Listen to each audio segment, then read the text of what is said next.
I feel like racing's in my blood. It's certainly dear to my heart.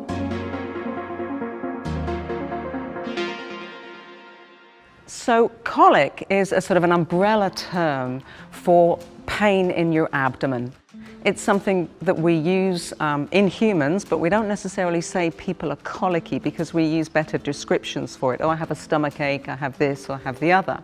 In horses, when we see a manifestation of pain and we believe it to be coming from their abdomen, we call that colic.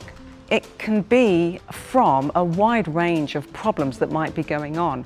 It could be something very minor, like a bit of gas stuck somewhere, or it could be that they have a gastric ulcer, or, more dramatically, a piece of bowel has gotten itself into the wrong place. What is truly amazing about horses, and from an evolutionary standpoint, they are completely awe-inspiring, because here we have an animal that is able to live on the plains, to run amazing distances at amazing speeds, but also feed itself from a very fibrous product.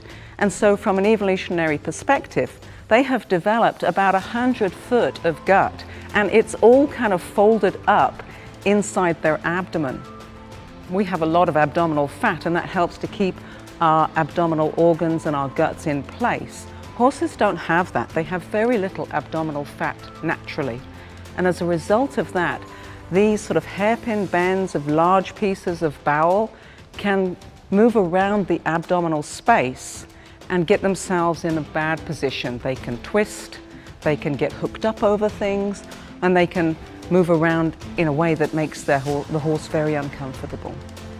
When a horse is noticed to have colic and it's attributable to its gastrointestinal tract, we do consider that to be an emergency situation. We administer small amounts of pain medication to see if everything will settle down.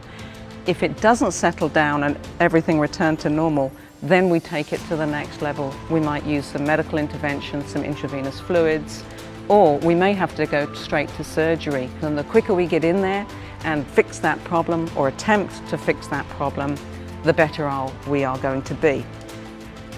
We obviously give them a recovery period, and depending on what that colic surgery was and how they recover afterwards, that recovery period can be anywhere between a couple of months to several months.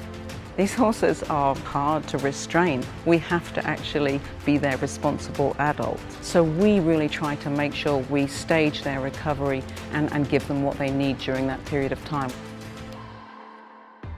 Unfortunately, some of the colics that we encounter are a result of problems that went on in the horse's gastrointestinal tract that we cannot fix, or would produce a situation where that horse would suffer from chronic discomfort, and none of us want that.